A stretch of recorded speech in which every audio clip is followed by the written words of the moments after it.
On Tuesday, May 18, Crystal Dynamics and Square Enix plan to drop Marvel's Avengers' next big patch. Now that's patch 1.7, and friends, I think it's going to be a pretty big deal. I got a chance to sit down in the meeting and hear about some of the things that are coming to the game, and I've got to tell you, I'm pretty excited. Let's talk about it. Quick thing before we get started. If you've never seen me before, I'm revealing too much. I primarily make content about Marvel's Avengers, and I make it over on Twitch. Follow me over there. I'll put the link in the description so you can. And thanks for liking and subscribing and watching the video. I appreciate it. First, a couple smaller things worth mentioning. The roadmap is getting updated, and I believe that's happening right about the time this video is going to go live. And one of the things you're going to see on that roadmap is the official date for the Red Room Takeover, which we've already known. It's May 20th. But that is going to be on the roadmap, as well as the fact that the Cosmic Cube is coming in June. We have a month for that now, and I think that's a good thing. It's coming next month. We're told there are going to be more lines on the roadmap as well about MCU skins. I believe those are in June and July, for those of you that were wondering about MCU skins. Most interestingly, in terms of changes to the roadmap, is that post-level 50 progression, something that anybody who's played the game as long as I have has been wondering about and waiting for, is being moved out of additional content and features and into, pause for dramatic effect, May. That's right. Post-level 50 progression isn't just coming soon anymore. It's coming Tuesday. It's coming with the 1.7 patch that we're getting on Tuesday. It's not soon. It's basically here. Before we talk about that, though, let's discuss a few other quick things. First, there are going to be some changes to how gear drops in 1.7. This may be the thing that they talk the least about, but basically what it boils down to is that gear might drop less frequently. And when they say that, I assume they mean from chests and enemies. I assume it's not a change to gear that drops at the end of missions, since that's targeted a lot of the time. But gear should drop less frequently, but the gear that drops should be better. The focus of this change is to make sure that less valuable gear drops less often. That's about all I know about that. We'll have to see what that looks like come Tuesday. Next, we should probably talk about the Red Room Takeover event, because events are kind of the thing in the game right now. We're all in the middle of the Ruskaya Protocol, which is part of the Red Room event, and people were wondering, well, what comes next? The answer, we're told, is a whole new set of quests and assignments that take place in unique Red Rooms. Now, what I believe that to mean is that there are multiple Red Rooms that are unique from each other, and those should all be unique from the Harm Room. So, there are new things to do in new-ish locations, and that's got me excited. But what's even more exciting is the awesome rewards that the devs promised, including a new animated nameplate and gear that has been, and this is a quote here, used sparingly in the past. So I think we're going to see gear given out that isn't given out very often. I don't know what that means, but that was the quote. The gear was used sparingly in the past. Now, big news here, there's even a custom set of comics that your heroes can earn from the Red Room event and the Red Room event only. So, comic collectors, you're going to need to get into this event and grind, because this is, as far as we're told, the only place to earn this comic set. They showed us a few moments of fights in the Red Room, or one of the Red Rooms, as the case may be, and I've got to say, the fight looked cool and it looked intense. There is something called Techno Lava, which I guess you're just going to have to wait and see, because it looks pretty cool. But we're going to have fights in these unique rooms, and from what the devs say, these are compact, intense missions, and they're meant to be challenging. Another quote here directly from the devs: if you play sloppy, you will die. A few more quick notes. The Red Room Takeover missions are going to be single player only. You don't have to play as Black Widow if you don't want to be, but you are going to be the only hero that is in these unique Red Rooms, so prepare yourself for that. Also, you should know that players of any level can participate, but they do say that heroes who aren't leveled up may struggle, so it's probably best to get those skill points if you can.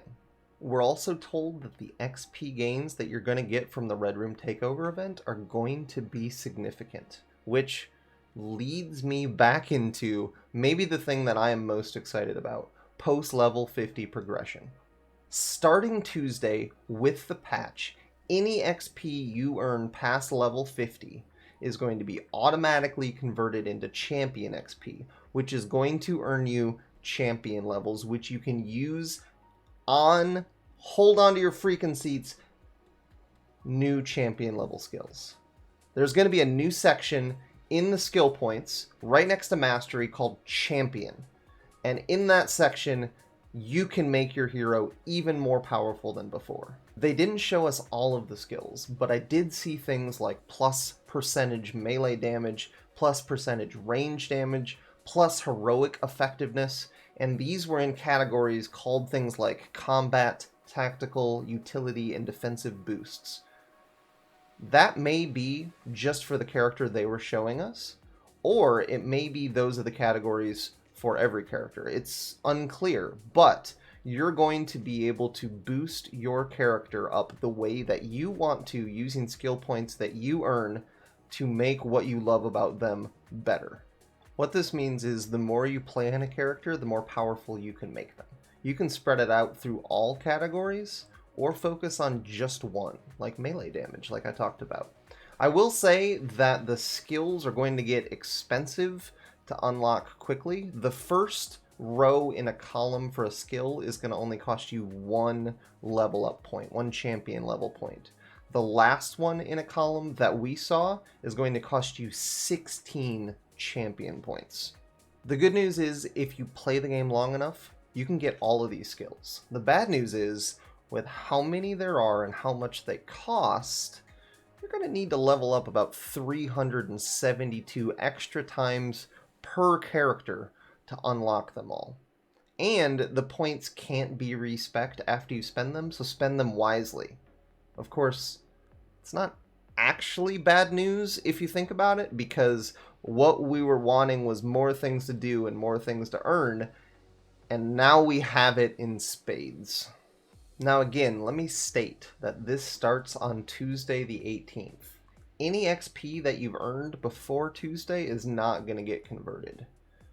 But I am told that things that boost your XP gains, like artifacts, will help with this progression. So probably stop deleting them like I've been the entire time since I hit level 50.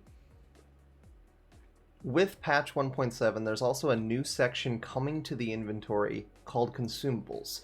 And to kick that off, the dev team is giving all players as the free item in the marketplace something called a Hero's Catalyst. The Hero's Catalyst will boost all XP gains on your entire account for 3 days. And yes, this even applies towards the brand new champion level. The 3 days are real time, so if you log off to get some dinner or get a good night's sleep, which you 100% should do, the clock will still be counting down. So definitely use the boost when you think you're going to get the most playtime in. Also, remember I said that the XP from the Red Room event would be significant?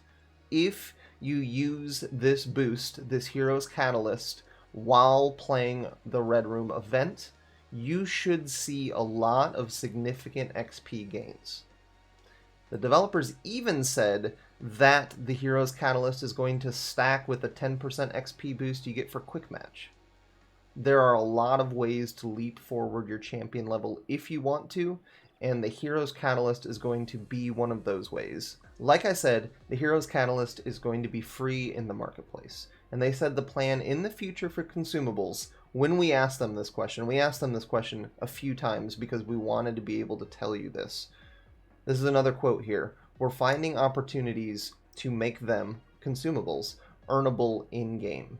They said there will be other consumables that will also help your hero along their journey. I think this one's nice right now because there are a lot of new players getting into the game for the first time, and it gives them the opportunity to catch up to some of us who have been playing for so long. But if you've been playing the game as long as I have, this consumable is going to give us the opportunity to get ahead on the champion level, and I'm excited about that. To wrap up, May 18, we are getting a new patch for Marvel's Avengers. It's patch 1.7, and as soon as the patch drops, you're going to be able to log on and start earning champion levels on your level 50 heroes. That's going to make your heroes more powerful and more customized for you. The patch also paves the way for the Red Room Takeover event that starts on May 20 and lasts through May 31st. This event is going to be open to all players of all XP levels and is going to earn them significant XP. Other updates that we found out about in the event were updates to the roadmap, consumables as an inventory item, and slight changes to gear in 1.7. Thanks for taking the time to watch my video. I hope you enjoyed it. Make sure you like and subscribe and leave a comment, and come find me on Twitch. We'll have a lot of fun hanging out.